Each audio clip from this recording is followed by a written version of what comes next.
Of all the new attractions coming to Six Flags parks in 2020, by far the one that looks the most exciting is Jersey Devil going to Six Flags Great Adventure. It is a Rocky Mountain construction single rail coaster. So if you've done Wonder Woman, Golden Lasso coaster, or Railblazer, that is this, except this is a completely new custom layout. And hopefully it stays custom. So if anyone from Six Flags is watching this, please don't clone this. This is an original design and it is very cool looking. It'll be the first original coaster to come to Six Flags Great Adventure in way too long. Every coaster they've gotten in the past few years has either been a clone or a relocated ride, so finally something original, and this looks absolutely awesome. This is my full in-depth breakdown of the ride, so you know exactly what to expect when this opens. First things first, location. This ride is going in the former Looney Tunes Seaport area. That whole area was outdated. It hadn't seen something new in a long time, so Six Flags, I guess, just said, let's start from scratch, and they're building this monstrosity there. And it looks like it's going to be a pretty impressive ride. We got 3 inversions, a dive loop, 0G stall, and 0G roll. And the entirety of this coaster is a lot longer of a layout than the other single rail rides that we already have. The layout is pretty much a double out and back. They keep it to a pretty narrow footprint, but one of the things you'll notice right off the bat with this ride is how much longer the trains are. And I know for a fact why they did this. It's because Six Flags Great Adventure is a pretty popular park. They bring a lot of people in the gates. They're right in between New York City and Philadelphia. They need a high capacity ride, and a single rail coaster is not exactly a high capacity ride. So at least what they've done here is made the trains longer. So the trains will now seat 12 riders, and if you run 3 trains, that's 36 people on the ride at a time. It's not too bad. At least it's better than the past Raptors. And you can also tell they're going to run 3 trains because this ride also has a mid-course brake run. Knowing RMC, I do not anticipate this brake run will actually slow you down because the Raptors in general are known for being very fast-paced rides. They whip through those elements at a crazy rate. The only concern I have is I wonder if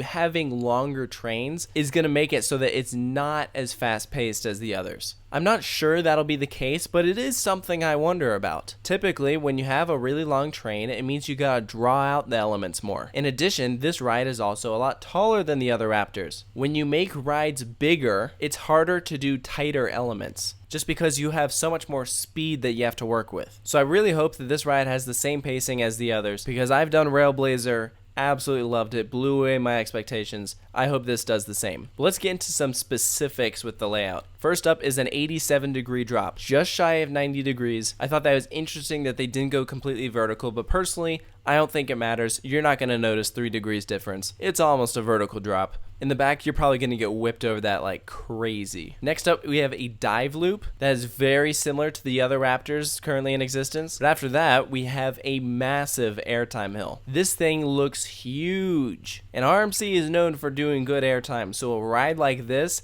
that is going to be some insane ejector airtime. I cannot wait. It's tough to say what will be the best part of this ride, especially since no one's ridden it. But if I had to make an early prediction, I think that first airtime hill is going to be so ridiculous that that will be something that people are going to be talking about. But the ride is not stopping anytime soon. Immediately after that massive hill is a 0G stall. That will be a first for Six Flags Great Adventure. Those things are awesome. It'll be fun to do one on a single rail coaster. The others have cutbacks on them, but this will be the first true stall, so I'm very excited for that. Following the stall, we reach the furthest point of this ride, so you're gonna turn around. It's actually pretty cool looking. At the top of this turnaround, it kind of levels out and then drops again, so I think if you're sitting in the back, that's gonna be another great airtime moment. And following that, we have a 0G roll. That's the final inversion, and notice this one is directly under the 0G stall, but it's going the opposite direction. After that element, you pop up into what will be the mid-course brake run. Whether it actually slows you down or not, probably not. But you want to talk about another moment that is going to be awesome? One advantage to having a mid-course there is the drop off of it is often ridiculous. So if you're sitting in the back seat, doesn't this sound familiar? You're probably going to get some crazy airtime coming off of that mid-course. If you've done one of the RMC Raptors, you know that the back seat is where it's at. Absolutely, that will be the case with this ride. And it's not done. At this point, you're underneath the dive loop, so you turn around. Now we're heading back to the brake run. but from here until then, it is all airtime. But it's not just your traditional airtime moments. Actually, two of them, it's almost like a trick track double up, not quite. They're just standard hills, but one banks right and the other banks left. So that'll be kind of a fun moment. I love twisted airtime, but the hills following that are just your traditional airtime moments, and that's when you hit the brake run. So it's absolutely going to be an exciting ride. And one thing that I love what they're doing with this is they're giving this ride an original name, Jersey Devil. I think it's actually a great name. I think the logo is fun. I'm really glad that they didn't give this ride a DC superhero's name, because it's just so overdone. They don't need the DC theme to help market this ride. This ride is going to be so good, it can stand on its own, and that's why they gave it an original name, Jersey Devil. I think it absolutely fits. Whether they'll actually be theming in the queue line, probably not. This is Six Flags after all. But what I absolutely love that they're doing with this name is giving the front of the train a sweet look. And they know how sweet this train is going to be, so they made sure to specifically highlight it in the video. That is